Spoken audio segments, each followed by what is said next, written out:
Welcome back, Halo followers. Today we have a shorter Forge Leak showcase, but nonetheless some really beautiful stuff I'm excited to show y'all.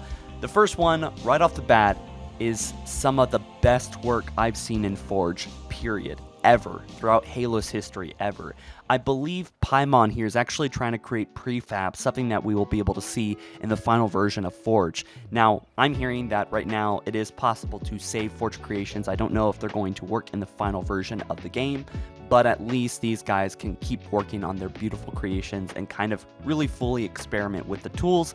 And what he's been able to make here, or she's been able to make here, is a really high quality looking models, right? These are of course built with in-game blocks, and they're tilted and textured correctly, and also the prefab workshop.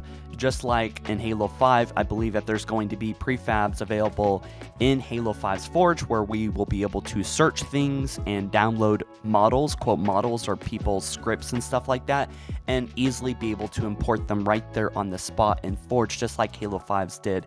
And it's such a revolutionary feature, and I really hope that it returns. But now there's going to be 3 videos that he shares, he said, in one of the descriptions, but this is the second video that he shows us, and it's like a cobblestone house, like a European style house, and it's so freaking convincing and cool. It's got to be one of the coolest things I've seen in Forge so far, right up to those other Forge objects that he created. But this one, I mean, it's an actual building, and I'm sure that he could actually make it where you could go inside if he really wanted to.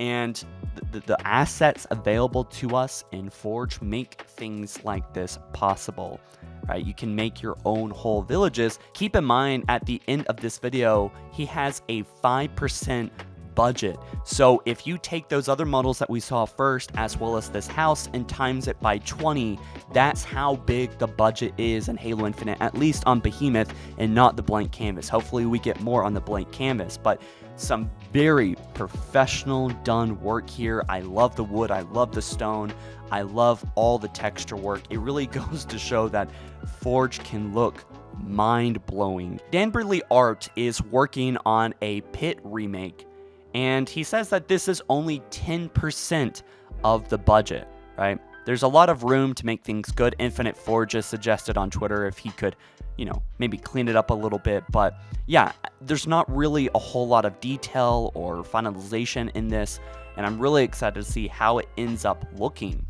But these Forge objects, like I talked about in my review, they're so high fidelity, it really would not be hard to make this map look good. This is something we might expect in Halo Reach, Halo 4, Halo 5's Forge, where it looks kind of eh.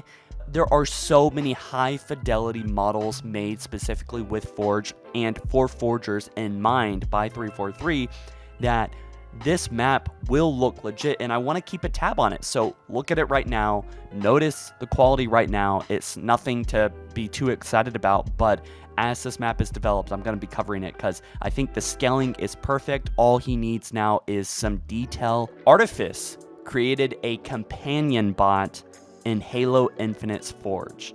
This, I don't, I don't even know what to say about this one. This is just incredible. I guess the bot is just going to follow you around, cover you, and maybe shoot other players that are not your friend. He's just going to have your back. This bot's just going to follow you around. It looks like he keeps getting lost, but if he gets too far, he teleports back to you.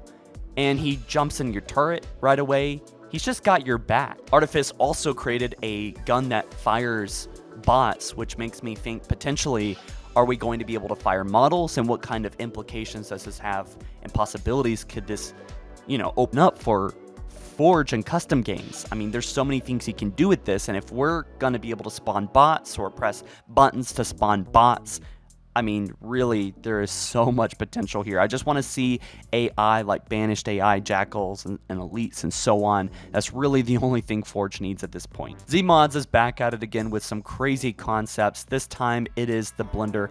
Now, I have to say, I was thinking about this personally when I saw his black hole and white hole weapon. I was like, well, what happens if you get, like, I don't know, some kind of wind effects that spins around and like maybe a blender kind of thing? Maybe this could be an entire game mode. Maybe objects could get more and more hectic and you have to knock other players with gravity hammers into objects and kind of like Battle Royale. Who's the last one standing in this?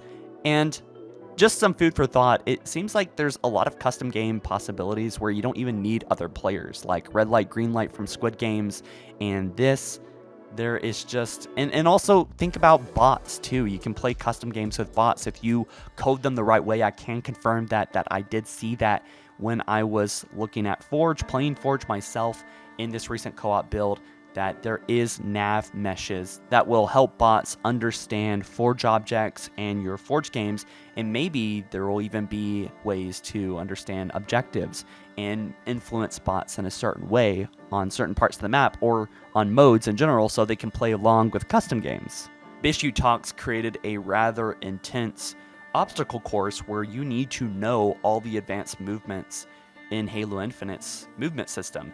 And you actually have to shoot these brutes for the next platforms to spawn, so you have to like be shooting in mid-air, and I think it's really cool. I think it's clever. We saw some of these in Halo 5, and I would really like to see them evolve even more. Artifice is definitely one of the cutting edges of the Forge node system right now, in which here is a loadout concept. When he shoots one of these objects, it changes his entire loadout, which really is very incredible. I really advanced stuff. Maybe it isn't too much, but I would love to see this as a prefab so people that don't know how to do this can easily implement it in their Forge maps. We have one by Bishu Talks here. He says, a sloppy but functional node graph script that will essentially allow him to do a airstrike.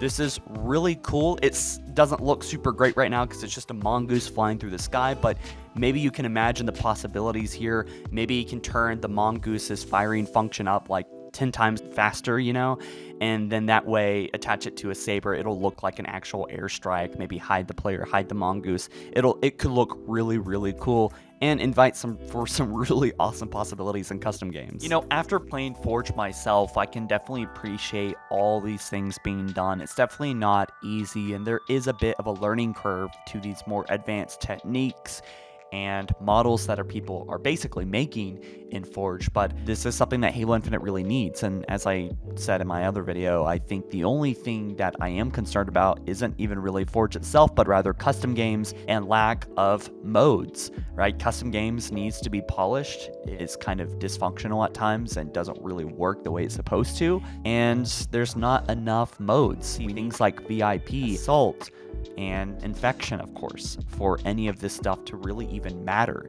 Forge content is definitely slowing down. I would like for there to be more content in these showcases, but naturally, since the co-op build is over, a lot less people have access to it, so hopefully that will change in the near future, and hopefully we get a great Forge beta next month. We're so close to it, and I'm so excited for it. And if you guys want to see anything in Forge, let me know, because I do have access to it right now. So anyways, guys, thanks so much for watching. I'll catch you in the next one soon. You take care. Peace.